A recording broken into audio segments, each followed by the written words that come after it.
Una, may pagtanggap na matagal magsulat ng nobela, kaya dapat may commitment, no, dun sa writing and creative process, no. Sa akin, umaabot yan ng 6 na taon, no. So, ang pagsusulat ng nobela, no, bago pa may editing pa yan, then bago mag-publish, no. So, pag nagsusulat ako, parang one day at a time, one page at a time, hanggang makabuo ng isang chapter, ng pangalawang chapter. Ngunit mahalagang bahagi ng proseso ko yung paghahanap ng lugar, no, kung saan ako makakapagsulat, kung saan mapapalaya ko yung isipan ko, no, sa maraming distractions, no. Sa 3 nobela na naisulat ko, lagi ko yung ginagawa, no. Lumalabas ako ng syudad, naghahanap ako ng lugar kung saan mapapayapa yung isip ko, makakapag-withdraw ako, no.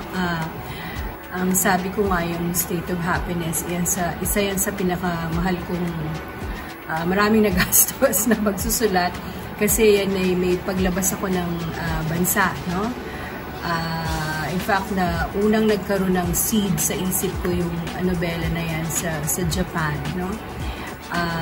So, yun, lumalabas ako either ng Manila, punta sa Baguio, no, punta sa Ifugao, no, punta sa ibang lugar.